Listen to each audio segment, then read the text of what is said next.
Fine. So before going to the multi-threading part, let me tell you what is the real-time application of multi-threading. Before multi-threading, what was the problem? Try to understand that. Let's assume you are using certain online ticket booking or IRCTC website or any online bus ticket booking. So Okay. website is only one. Assume one user is using that website for booking the ticket, and at the same time, if you want to book the ticket, then you will be not allowed, because initially I was talking when the multi-threading was not there. So there was a big business loss. We have a n number of train, and in each train we have a n number of seats also. But only one user is going to block our whole website, so another user can't use at the same time. So to Okay. overcome on these all problems, the concept called multi-threading has launched, and now this day you will see not a single software is developed without multi-threading. So every software, small or big, all are having the multi-threading. And today, if you're able to book a ticket from your PC, I'm able to book a ticket from my PC. This is all due to multi-threading. Yes or no? Let's take another example of online result. So there is only one website, you are putting your roll number, you are getting your result. On the same website, I'm putting my roll number, I'm getting my result. So at the same time, n number of user can access the same resource, and that's what the concept of multi-threading is. Even in Android also. If you're using Android phone, what is happening? You are playing a game in background, you are getting a notification or a call. So what is happening? Internally, there is a n number of process running. Yes or no? Hello? Okay. Yeah, yeah. I Huh. just want to check whether this applies only for web-based or even for desktop-based applications. Everywhere you can apply. Oh, okay, okay. Question is desktop or web. Yeah. So desktop application, something like, can you give me one desktop application example? Uh, I don't know. I mean, local applications, of course, we have. Uh, but Mm, let's say, it's applied both places actually. Multi-threading is now this day everywhere applied, but probably it is a web, because now this day we don't have desktop application. If you see, very less desktop application is there. Even initially, more types of people, that's what I can say, the billing kinds of software. yeah, building. So Yeah. in that kinds of software now this day, even if you see the small mall also, they are using their own web portal. They are having the all Mm. connections. But of course, you can use multi-threading everywhere, not only web, Or I everywhere. can say it's a two-tier application wherein it's only in a client and a database. So, Yes, there also you can use, because let's talk about the any employee in particular organization, right? So login part.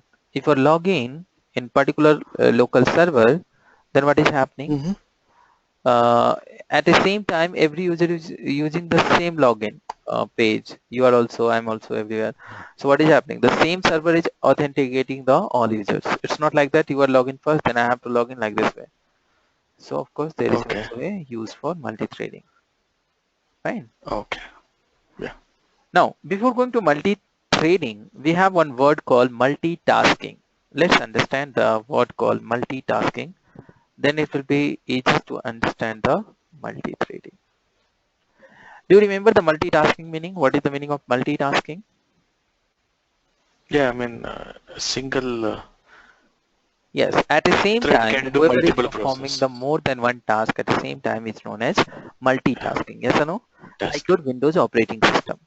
So at the same time, it is running the n number of tasks. Like at the same time, you can open the Eclipse, Google Chrome, Notepad, VLC, everything you can do, and every process is running simultaneously. Yes or no? So this type of application is Yes. known as multitasking operating system, who can run many tasks at the same time. Yes or no? Okay. But Yeah. if you go too deeper in this part, then you have a big confusion. Let me give you an example.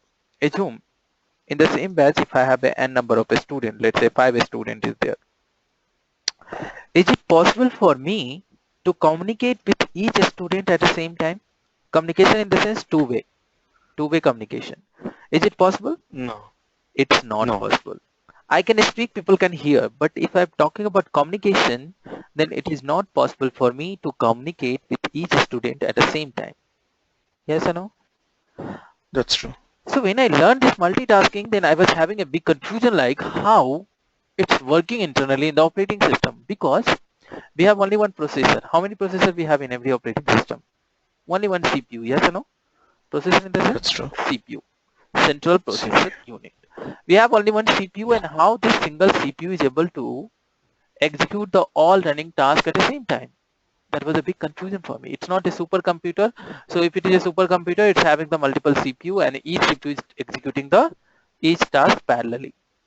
But if you're talking your PC, my PC, or any desktop, then everyone is having only one CPU, and how this single CPU is able to run the all tasks simultaneously.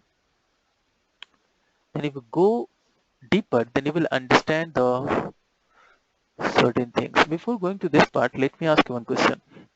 How is your physics in plus 2 or during your engineering? What is your qualification, highest qualification? Yeah, B. B with Mechanical branch. mechanical. So anyhow, you have an idea of current. Yes or no? How many types of current is there? There are two types, static and AC and DC. AC and DC, right? Okay, very good. AC stands for alternate current and DC stands for There. direct current. Yes or no? So, Yeah. if you're playing any electronic device on DC, then you know there is a north pole and south pole, positive and negative, that is fixed. You have to put the Correct. positive wala in positive and negative wala in negative. But if by mistake Yeah. you exchange the pole, then you know what will be? You will lose your IC. The device will lose the IC and it will not work. Yeah. Short circuit. And I did many times like this by mistake, because in my village that time electricity was not there. So we used to play our tape recorders or something on the DC. And usually I used to did this mistake and my IC is going to be lost. Fine. But if you talk about the current, always, if it is a current, then always positive and negative is there. Doesn't matter it's a direct or alternate. Positive, negative is there. Have you ever thinking AC, if you're putting a plug in your board clockwise or anti-clockwise, it's not creating any problem. Yes or no? You can put Correct. plug anyhow. Any time you can. Clockwise, anti-clockwise. Do you know why? Why it's not lost? Because there is also positive and negative, right? Why we need to very strict into the DC and why not in the AC? The answer is, by the name it is clear, direct current. In DC case, your current flow is fixed. By certain wire, it will be always flowing the positive, and from certain wire, it is always flowing the negative. But coming to AC, by the name it is clear, alternate current. It's keep on changing. There is no fixed flow. So once it is coming to your IC, integrated circuit, millions of time your AC positive becomes negative, positive becomes positive, negative, negative, positive, like this way. It's keep on going on. And according to physics, if positive is going to change in negative and negative is going to change in positive, then for that time, your electronic device is going to off for a certain while. So something like on off, on off, on off, on off process keep on going on. But this process is so fast, Mr. Sudhindra, so you can't recognize it by your new die. So you can sometimes feel on tube light. So if you a bit far, you will feel your tube light is blinking, but in fact it's not blinking. So in fact it is what I can say, it is changing the pole, and it's a pure physics. So positive, negative, when it's changing, that time your electronic device is going to be stopped. But this process is so fast, so we can't recognize it. But of course, it is happening. Okay. Similarly, in our operating system also happening like same. There is nothing process called simultaneously or at the same time. Of course, it is a sequential process. Of course, at a one certain time, your Eclipse is running or your VLC running or your Google Chrome is running, all are not running at the same time. But this process is so fast, so we are not able to recognize when VLC is stopped working and when it is resumed by CPU. Getting the point or not? Okay. Let's talk about this by diagram, then you will understand. CPU is not giving more than 2 milliseconds time to any of the running process. 2 milliseconds time, 1000 millisecond equal to 1 second. So 2 millisecond is nothing but 0.002 second. And can you imagine this time duration? It is a maximum No. time. It can give less than this also. So how it's working, let's understand it. In our operating system, there is a certain algorithm. That algorithm is known as job scheduling. What is that? Okay. Job scheduling. Job schedule. So let's assume you have a certain running task like this way. Okay. Assume we have a 4 tasks. One is T1, T2, T3, and T4. T4. And here is my processor. Correct? Yeah. Now, these all tasks are under the queue. Whichever task is about to run, that is coming in the queue. Queue is nothing but it is a first in, first out kind of algorithm. And let's assume this is VLC, this is Google Chrome, this is Eclipse, this is Notepad. What processor is doing according to the algorithm of your operating system, it's going to pick up any of this running task from this queue.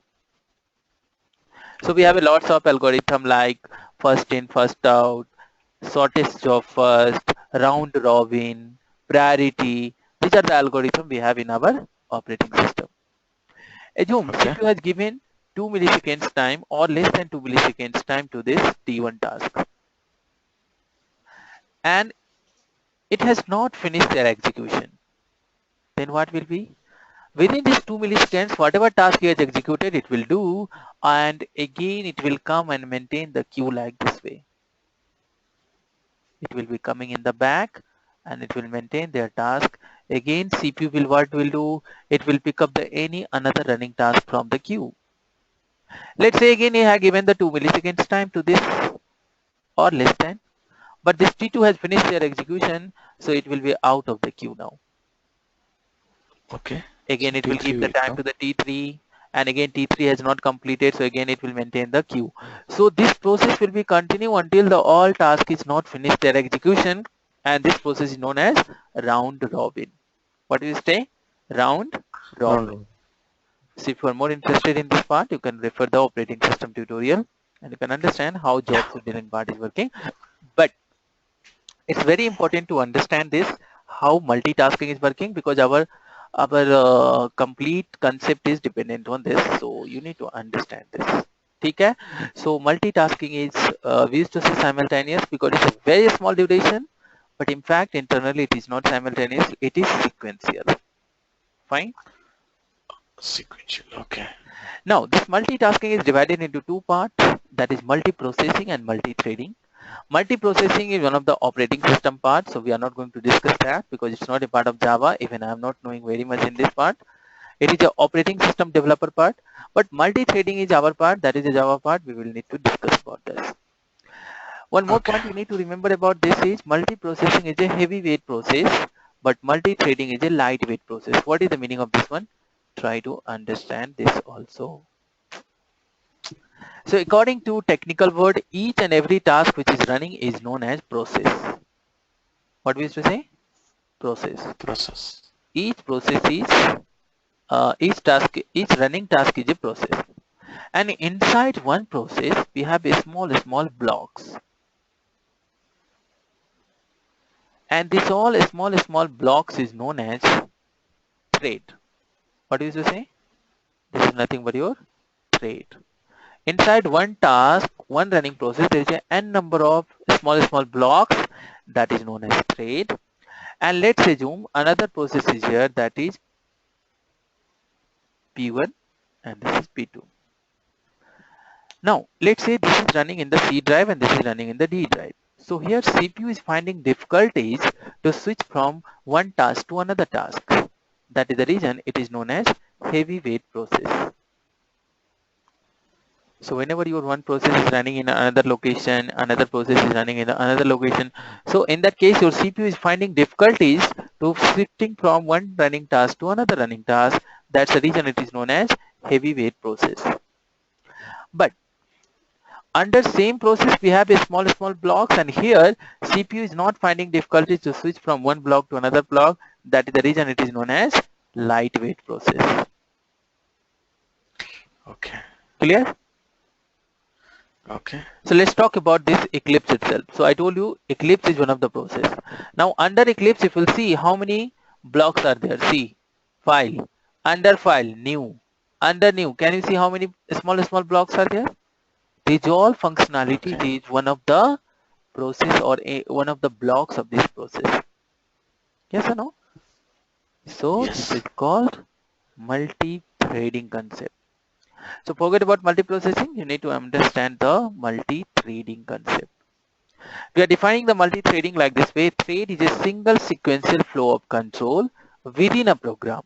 Inside the one process, we have a lots of single sequential flow that is known as thread. This part is clear? Yeah. It's related to only one process Yes. Thread is or one a particular program. inside one process, inside any task, there is a small blocks and it is a single sequential flow of control, but in the same program or in the same task or in the same process. Okay. Clear? Yeah. Okay. Now, let's come to the Java part. They have divided the thread into two parts. One is user thread, another one is the daemons thread. Thread is basically two types, user thread and daemons thread. Both thread is having certain features. The first thread, that is user thread, is nothing but it is an independent thread, foreground thread, high priority thread, and we can create user thread. So these are the four features you need to know about the user thread. Independent in the sense it is always running independently. Foreground in the sense there is a two word background and foreground, so it is running in foreground. High priority in the sense it is running in the high priority, and of course we can create user thread. Coming to demonstrate, it is a dependent thread. It is a background thread. So whatever execution is happening for this demonstrate, which is always in the background. Okay. Third is low priority, and we can't create a demonstrate. So these all points will be clear very soon once I will discuss the first program. But currently you need to, Okay. for theoretical point of view, you need to understand this point also. Okay. Now, Okay. you will be surprised to know that in every Java program there is a three thread by default. And those threads are first main thread, second is thread scheduler, and third is garbage collector. So we are discussing one day about the garbage collector a bit.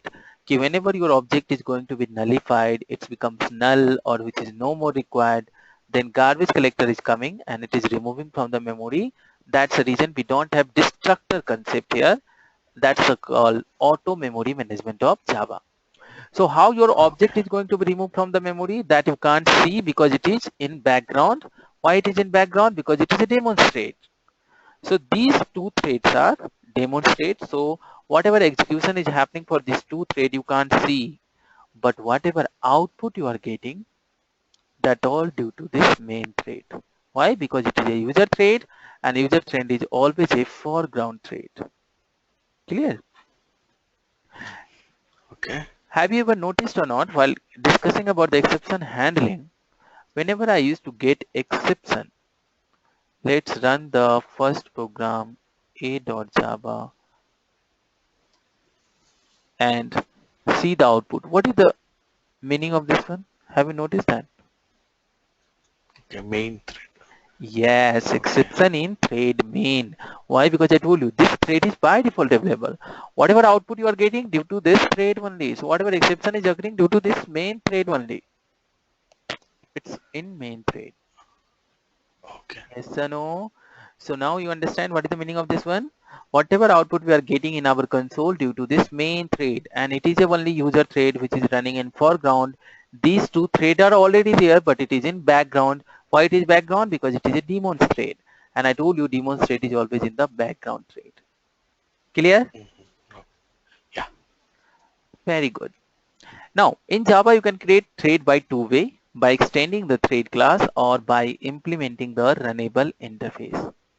This is the two way by which you can create a thread in Java. Extending by thread class and implementing by runnable interface. We'll see both of them, but first we'll see by extending the thread class.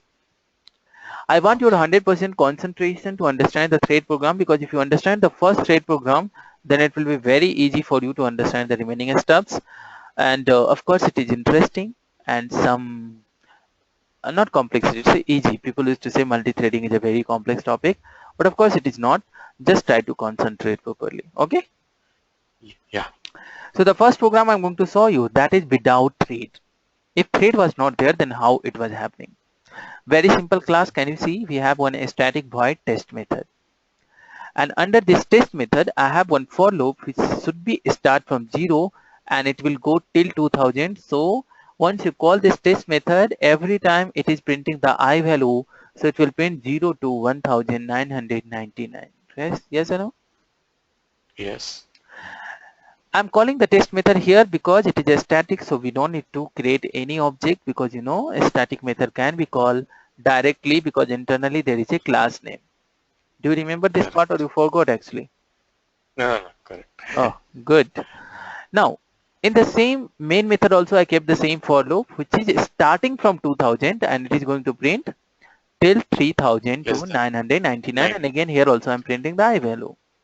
So if you run this program, since we have a single user thread in our program, so if you see every time 0 to 1999 it has printed, then after it is start executing the main method for loop.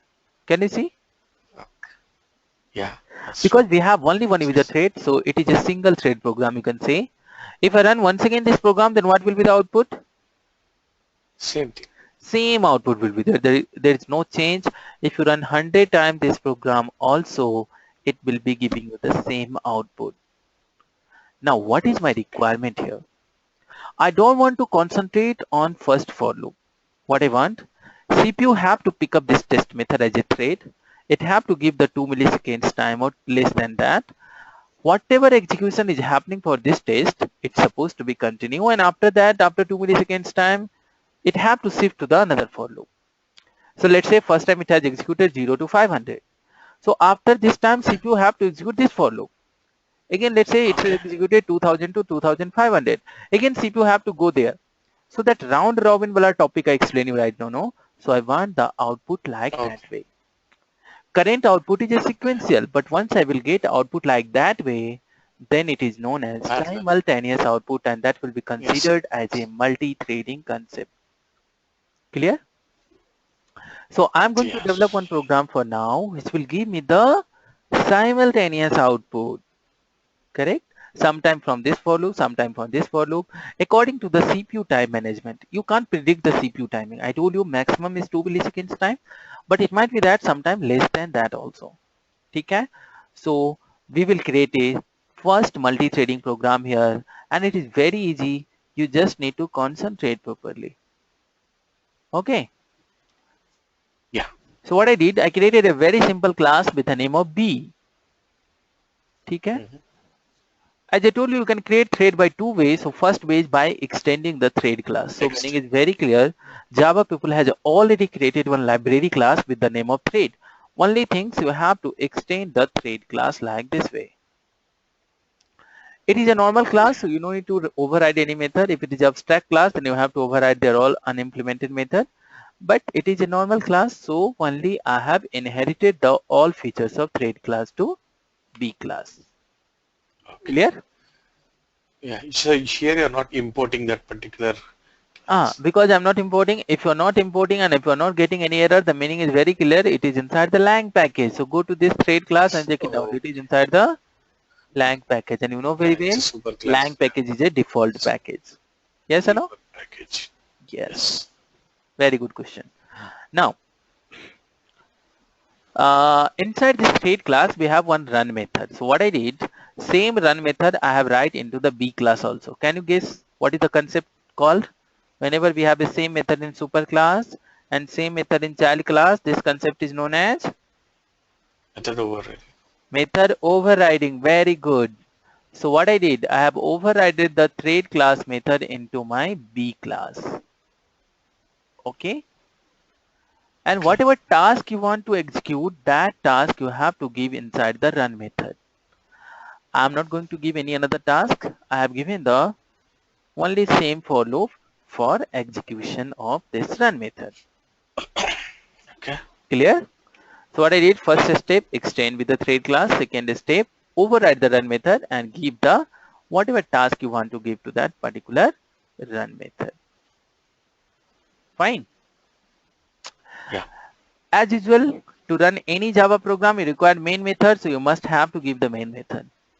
Now what I'm going to do, I'm creating my B class object like this way. You know how to create a B class object or any Yeah. class object? Like this way. Yes. So whenever you will B1.1. create a B class object, what is happening? Inside your class, there is a constructor, default constructor, yes or no? Due to this object Yes. creation, your default constructor will be executed, and every constructor first statement is a super that will execute the super class constructor, and your super class is here as a thread class. Yes or no? Okay. So once your thread class constructor will execute, then the all features of thread will be assigned to this B1 also. So now don't think B1 is just an object of your class. It becomes one of the thread also. So what I Okay. did, I have created one extra thread in my program. Main thread is already there, make sure that. I told you main thread is already created. It is always there in your program. But additionally, you have created one more user thread, that is B1 thread. Now inside your program, you have a two thread, main thread and B1 thread. Clear? Okay. Now to creating a thread is not only important because you have to inform your CPU also, ki boss, I have created one more extra thread. You have to give the time to this thread also. And for that purpose, inside the thread class, we have a start method.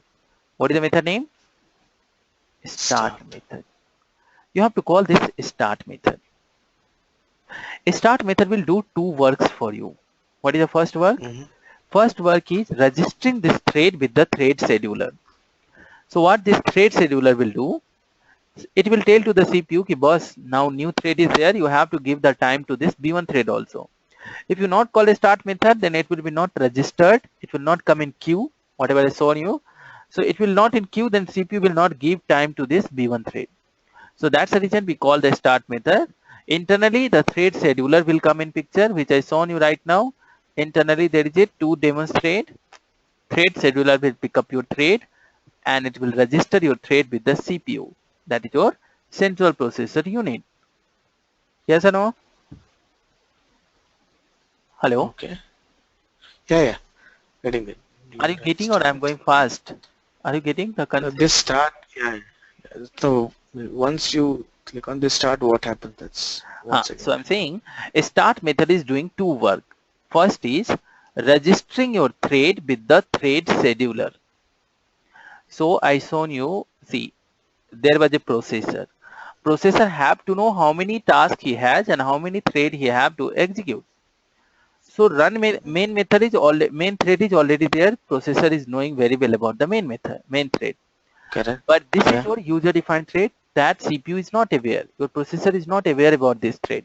So what you need to do? You have to schedule your thread with the queue, and that work is done with the help of start method. And internally, this is calling our run method also. We are not going to call the run method. What a start method will do? It will register with the thread scheduler, and after that it will call the run method also. Okay. Now, keep the another for loop inside the main method. That's all. Very simple. Whatever task you have given to this run method, this for loop belongs to the B1 thread, and whatever for loop you have kept under the main method, that belongs to your main thread. Main. Okay. I have given the long range of 0 to 2000 because if you give less range, then you can't understand the difference of output. I given the long days, Okay. so it will take time and we'll see the difference of output very easily. Correct? So that's the Oh, purpose yeah. of giving the long range. So you can recognize the output, how it's different, how it's completed properly or not. That's all. Let me explain you once again. First of all, create a normal class, extend that class with the thread class, override the run method, give the for loop, whatever task you want to execute, create the object of your class and call the start method. Start method will register your thread and internally it will call the run method. Now you are ready for run this program. Before Okay. running this program, I just want to confirm you certain point about the thread. First, you can't predict that which thread will be executed first. It is never possible to tell whether run method B1 thread will be executed first or main thread will be executed first. Main. But most probably priority goes to parent thread, that is your main thread. CPU used to give priority to main thread, but still it's not fixed. You can't say Okay. the always main thread will be executed. Next, Mhm. we can't say what will be the output of this program. 0 to what range? 0 to 2000 to what range? So never ever tell the output of thread because it is never possible. It depends on the CPU. How much time Mhm. it is giving to the which thread. So every time your output will be coming different. Clear? So output is always varying. I will tell you how it's real time, um, how actually it's impact in the real time. Let's run this program. Okay. Let's start running. Go to the top. As I told you, most probably it is giving to the parent thread, that is your main thread, and this parent thread is Sure. starting from 2000 to 3999. Let's say, let's check whether it's executed completely. The answer is no. Can you see the difference? After Yeah, in between. 2242, CPU has shifted to the another thread, that is your thread, and it is start executing your thread. Now my thread supposed Yes. to execute till 1999. Let's see how much time he got and how much it has executed. This time CPU has given very less time to my thread. It has executed only 63, and again it is resumed the another thread from 2243. Okay. So, okay. The timing, I mean, we don't have a control over that, right? Of course not, of course not. So if let's say n number of user is logging into the Indian Railway website, that is IRCTC, Yeah. so it's Mhm. not concentrating on one user. The CPU timing is Correct. coming parallelly like this way, like a wave. It is giving some time for you, you are processing. So like this way it is happening. So run method is one Mhm. user, main method task is another user. Like this way it's working in the real time. So we can't say Okay. like that who is using, who can get only one time. If it is concentrate only one user, then what will be? Remaining user will be not able to proceed. Correct. So Okay. always CPU timing is distributing like this way. So sometime this, sometime. So you can see while Tatkal tickets, no, it's very difficult to book Yeah. because Correct. yes. So the same concept is applied. After that, again it is start giving the time. Then after it's executed till 2277. But at the end we'll see both thread has executed completely. It's not like that it will not execute, but the output will come parallelly. So you can see this time your thread has completely executed till 3999. Where is that? Again, after that, it has taken this thread. Yes. So at the end, again you Okay. will see it is executed 1999. 99. Yeah. Yeah. So every time, if I run this program once again, then you will see the different output. Last time it was 2242. Yes or no? Let's run this. Yes. Let's see whether it's the same or different.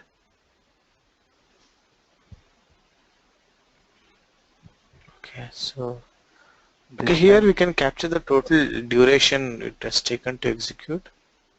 Yes, you can capture. No problem. Okay. How you can capture? Okay. Start time and end time. Yes, so if you have only one thread, then you can take. But if you have multiple thread, then how can you predict the timing here, right? So let's Yeah. say if you don't have this thread, don't call a start method. Yeah. Then inside the Java, we have a date class.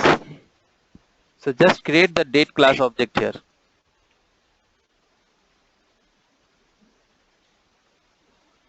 Okay. It is inside java.util package. So what you need to do? You have to import that. And after that, you can print the same date after this for loop also. So if you run this program Mm-hmm. now, what is the time here? 23:18:06, 18.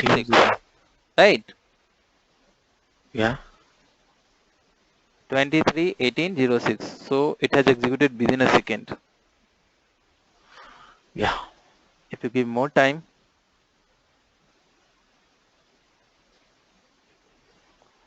now 2, 3, 1829. 29, and go on the top. Where is that, man? It's taking too much. It's not coming. Yeah. I don't know. It is out of console window. You have to give less. I think the capacity of console has increased. So like this way, you can Okay. see. Okay. Okay. Okay. Fair enough. So, okay. It's not able to show the all output because it's out of their limit. Definitely there is some option. I have to check with the settings where I have to give the all output settings. Okay. No issues. Fine. So this is the way by which Yeah. you can come to know, and it requires some time to understand how much time the particular things are taking time. Fine. So do you understand the multi-threading program? Yeah. So a start method is important to call. If you created a thread and if you didn't call a start method, it will be not work anymore. Now, in one of the interviews, someone has asked me, can you call 2 times b1.start by the same thread? Matlab, you want to know that whether we can call 2 times start method by the single thread. Is it possible? Yeah. Yeah. Of course it is No possible. compilation. If you're thinking, it will call the run method, right? And it will execute the run method twice because internally a start method is calling the run method. Yes or no? Correct. But you forgot one more point. Start method is registering the thread also. And what you are trying to do, you are trying to register the same thread 2 times. That is again abnormal condition, which is not possible, logically incorrect. And whenever logically incorrect something is happening, then what is happening? You are getting a Runtime error. exception. Yes or Yeah. no? Exception. So you will get here one exception called illegal thread state exception. What is the exception name? Illegal thread state exception. So you should not allow to call 2 times the Same start thread. method for a single thread. Clear? Otherwise, logically it is incorrect. In one of the interviews, someone has asked me, can you call run method explicitly like this way?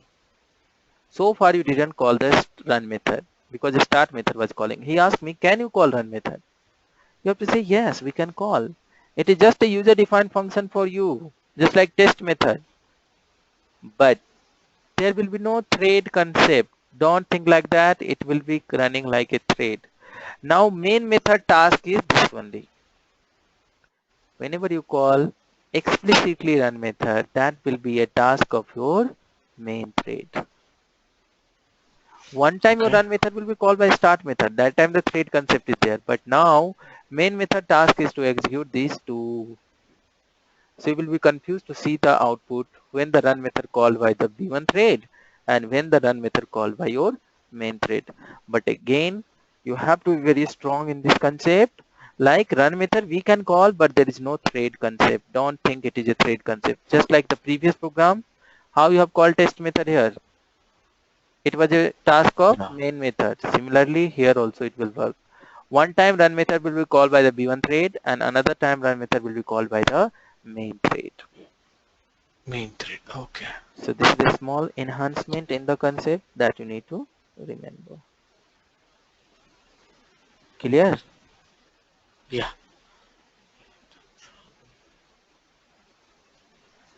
Okay, great. Let's proceed further. So far, whatever thread you have seen, that is the user thread. And as I told you, user thread are independent thread. And you have seen, doesn't matter parent thread has executed completely, CPU have to execute your B1 thread also, because there is no dependency in the thread. But coming to daemon thread is always having dependency. Means your parent thread is executing, that is your main thread, then CPU will give time to the daemon thread also. If your parent thread is executed completely, then CPU will not give time to the daemon thread. And how can we convert our thread into daemon thread? Very simple.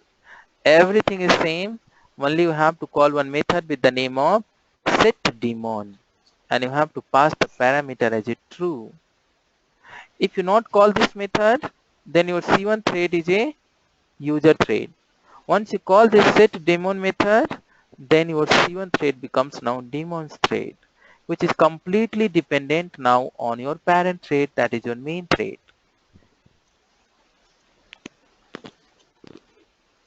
Yes or no? Okay.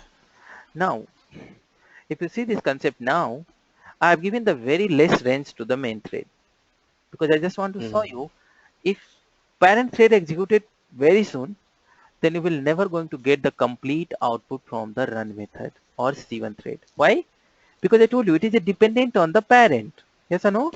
CPU will simply tell your parent had executed completely, I will not give you time. Let's run this program and see the output.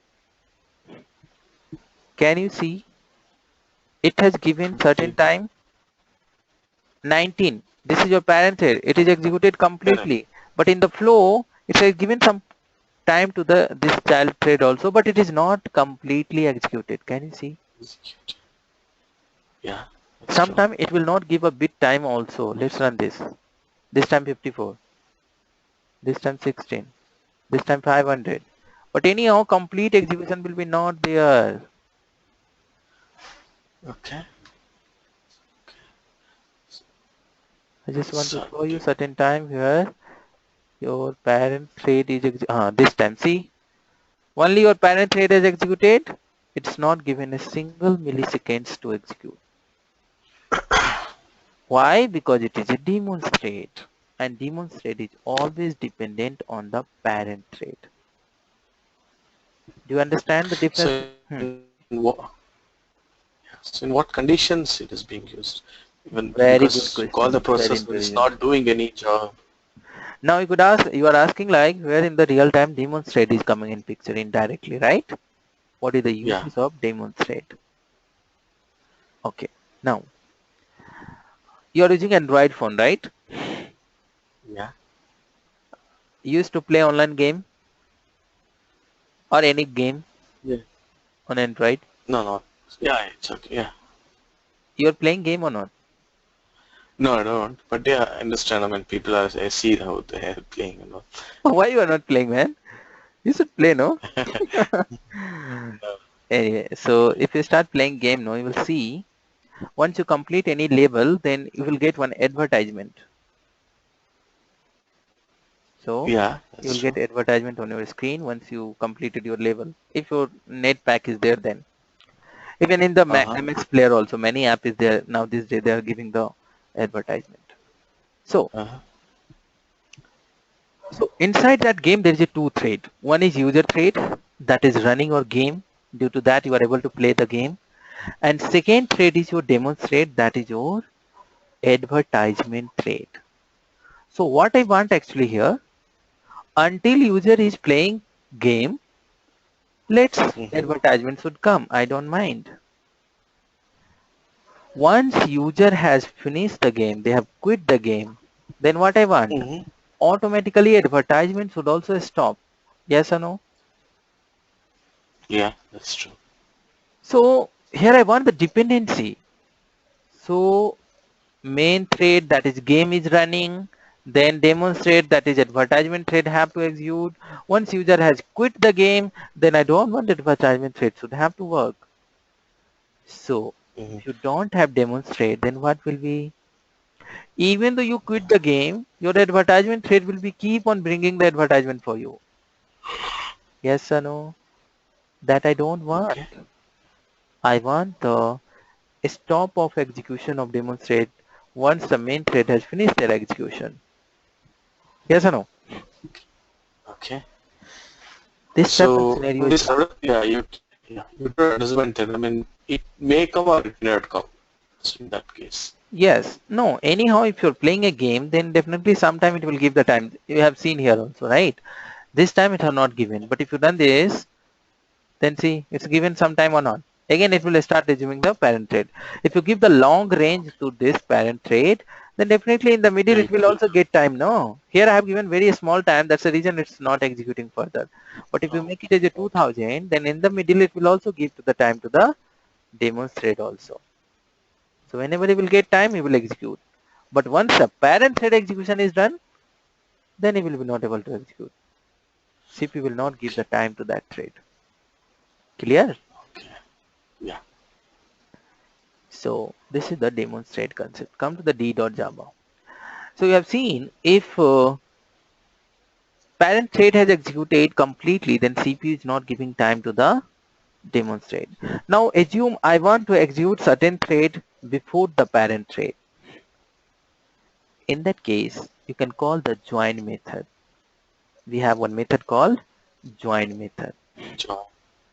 By the name it is clear, it is holding the parent thread. Please you have to wait until the child thread is not completed their execution. Because if you start executing, then demonstrate is not able to execute. So I want to hold the execution of this parent thread, then you have to call the join method. Sure. While calling the join method, you have to be very clever because it is throwing one checked exception. Can you see here? I'm getting compile time error. Mm-hmm. So Yes. last class itself I told you, if it is a checked exception, you must have to use try catch or throws keyword. So if you go to this error, it will give you two suggestions. Either use the throws keyword or either use the try catch, because checked exception is mandatorily looking the try catch. It should be handled. So let's go for throws first time. So if I use the throws interrupted exception, my problem is resolved. And if you run this program now, you will see once your complete execution of your this thread is done, then after your parent thread will be start executing. Can Mm-hmm. you see the output? Yes or no? I'm getting the Yeah. complete output from C1 thread, that is 1999. Then after your parent thread is executing in the last. If you not call join method, then what will be? Your parent thread might be execute first, and then your child thread will never execute completely. Okay. So here, I mean, the sequential is not getting followed. Then Uh, it is the, you can't say it's not. Why? okay. CPU is coming to execute, but it is on hold. That's why it is not executing that. Okay. See, But this concept would override your thread concepts, right? Because thread you are introducing that parallel execution can happen. parallel execution is happening, dude. Let's say I'm telling to you. Okay. We are a 5 members here, and there is one person who have to take me uh, in van somewhere. So one person is saying, let the 4 person go, then I will come. But that van people are not knowing because we are in the queue. So that van people is coming every time and knocking me, and he's saying, let's go. I'm saying, no, let the another people go, then I will go. Again, Mm-hmm. he's leaving that people, and again he's coming and knocking me. Let's go now. I'm saying, no, let the other. So you will see the process. Still, it is simultaneous. It is every time coming and hitting me, right? But I'm not in mood to go. Mm-hmm. That's the reason I'm not executing. Correct? So you can't say the process is not parallel. Here also, CPU is coming and hitting the main thread. Let's execute. But he's saying, no, let my child should be execute. Then I will go. The process is still simultaneous. Your output is not coming simultaneously, but internal process is simultaneously. And when this Okay. requirement is coming, think when you want certain things should be finished. Yes or no? Your total score. Yeah. Let's say after one level of game completion, you want to show the total score, how much he has made. So Mhm. that total score part is always hit by the CPU. He's saying, give me the total score. But he's saying, no, I will not, because let the game complete. At the end, Okay. if your game is complete, then join method is saying, yes, the that part is done. Now this total thread is saying, okay, fine, let me know the total. Getting the point or not? Okay. So internally CPU is always trying to get the total, but he's saying, no, I'm in join. I can't go now because user don't want to see me now. He want to know the total last. So let the execute again, go and execute that thread only. Hmm. So Sindra, getting or not? Yeah. Here you have set the set daemon true, but here we got the complete loop, right? Sorry. Even here, I mean, the methods c1 dot set daemon thread. Yes, if you set this to method is true, then only you will be able to convert your user thread into demonstrate. If you not, then by default every thread is a user thread. So then there is no dependency. If you remove this, then you will see still the output is same. But if you see the Yeah. c.java here, then you will see both thread is executed completely, even though see 1999. Could say Yeah. independent, right? That's right. Yeah. If I put this, I mean, if one of the main thread Yes, main thread will is be not stopped working. executed, Yes. If you have a yeah, C2 stop. thread also, if you call C2.join, then what will be? C2 thread will be also executing before main thread. Like this we can go. Okay. ठीक है? Okay. If I do this, but again, the both threads will be get executed, right? I mean, both Uh, the loops completely. yes. Yes. Execution will be completely if you not call this demons. Anyhow, execution will be completely for both the thread. Yes, you are right. Just do Okay. experiment, The no? previous, yeah, yeah. The previous example, I mean, it was incomplete because we didn't use that join over there. Yes, yes, yes. So first I want to show So, you the demonstrate. That's the reason I didn't give a join. Now I want to show you how you can stop the parent thread execution. That's the reason here I have shown you the join method. okay. What is your question? So ideally, Hmm. this is daemon that particular method, it's See, not join method is not executed. only for daemons. It can be for any normal thread also. Whenever you Okay. want a Okay. certain thread to execute first, then you can go for this Oh, join method. Okay. okay. Okay. Yeah. Any more question? Fine. No, fine. Okay. Similarly, we have a slip method also. See here, what I want the delay in the execution. Like I want that certain thread have to execute, then you have to sleep for some while. Then in checked exception, I have used this statement. I told you later I will be discussing about that. So what I want, certain thread have to execute first, then after what will be, it is coming to this thread. It is printing 10 and it is coming inside, it is sleeping for 2 seconds. So if you run this program, can you see the output how it's coming? After finishing of this, see, it is printing, sleeping.